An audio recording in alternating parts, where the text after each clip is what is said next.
Hey guys, welcome back to my channel again. So I decided that I wanted to do another video on herbs that are great for the fall winter months. So it's a new year, new herbs. I can't even remember what herbs I used last time, but I've been really feeling these new herbs. I've been feeling like these herbs are the ones that I need to focus on. So why not? I'm going to go ahead and dive in. So, the first herb I want to talk about is pine needles. Now, this might have been in the last video. I honestly cannot remember. And I know I also have a video about pine needle tea. I also have a video about pine needle tea. And one of the things that are great about pine needles is that they are really high in vitamin C. They're super nutrient dense. It's anti-inflammatory, has antioxidants. But one of the things that that I want you to know about it is that you need to be careful about drinking pine needle tea because it does have such a high concentration of vitamin C that you should probably only drink it 1 to 2 times a week.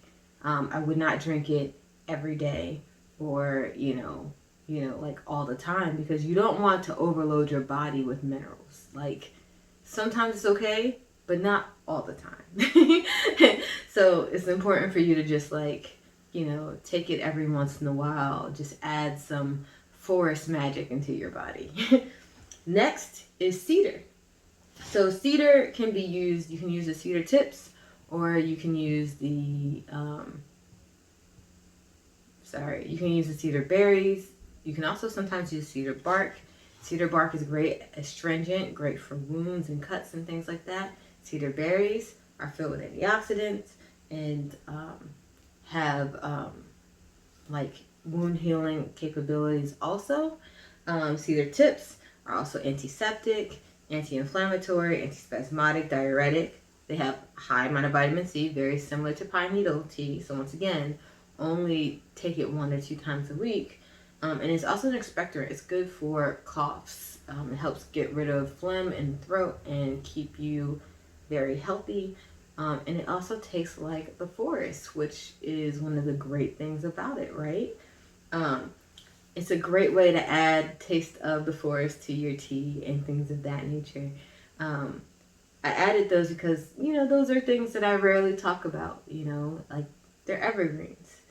They're there throughout the winter, and it's just very nice to be able to, experience nature and also be healed by nature during the season that nature is thriving, Next is Echinacea. I'm not sure if this was on my last list. It could have been.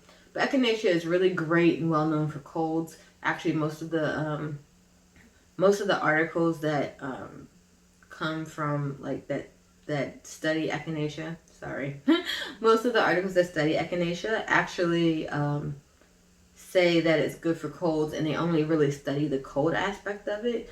But we can go ahead and say that it's probably immunomodulatory because of that.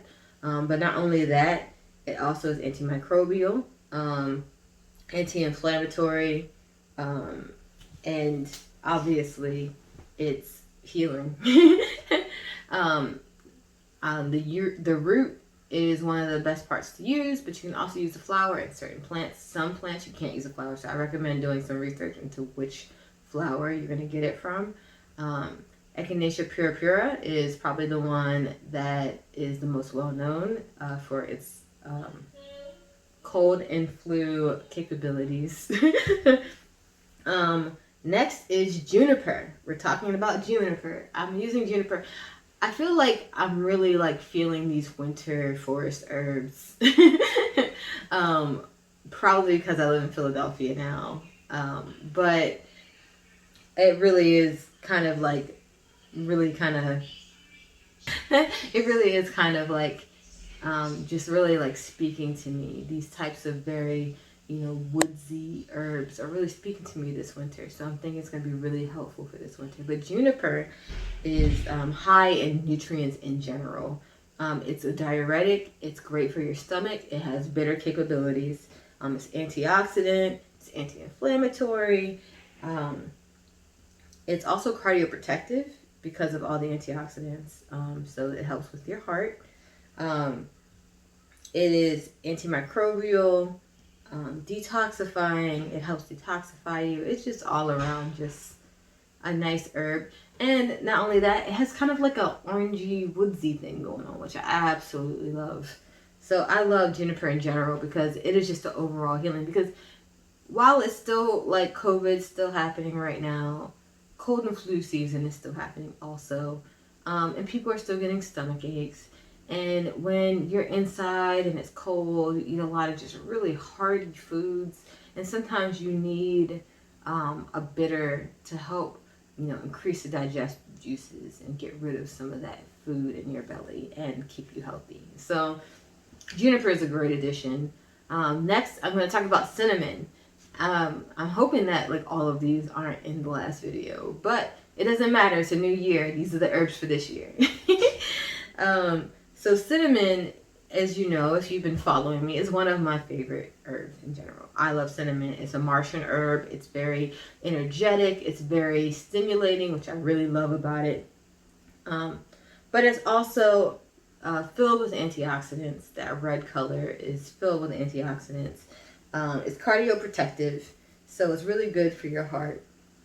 And it lowers your blood sugar, probably because of that antioxidant effect, but also it just helps, move things along faster and helps, purify the blood.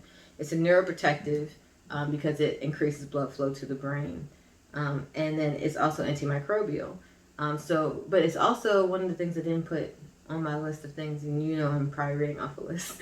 One of the things I didn't put on the list was that it's emulsifying. It's a demulcent, so it's very good for moving phlegm out of your throat and getting rid of a lot of the and also moistening the throat when you're having like throat aches and things like that. That's why it's such a good addition to any tea that you're using for colds and flus, because it helps with all that symptoms, the symptoms of the pain inside your throat and things of that nature.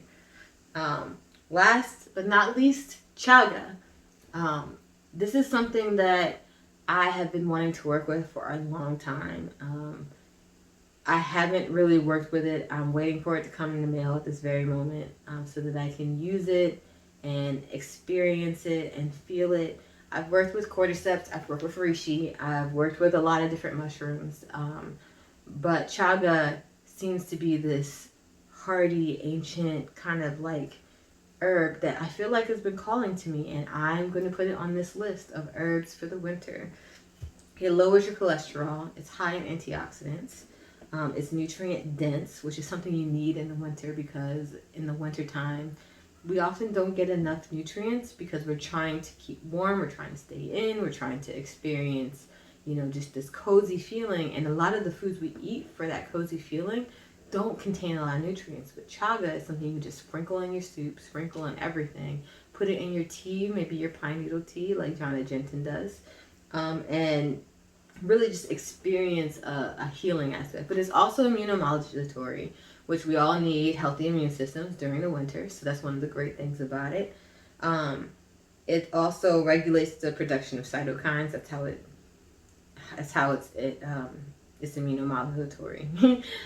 So that's good because we want to be healed. We want to make sure that we're not experiencing too many negative symptoms when it comes to our immune system. It lowers blood sugar, it's anti-inflammatory, it's just an all-around good, mushroom. Not technically an herb. And I'm really looking forward to working with it because it just feels right. You know what I mean? It just feels right. So these are the herbs that I have for today, and I look forward to making the next video. And hopefully I'll do it on time and I won't get sick. Thank you guys so much for joining me here on my channel. Please like and subscribe if you like this video. Thank you again for being here and all the people that have stuck with me through all of my ups and downs. Have an amazing day. Bye.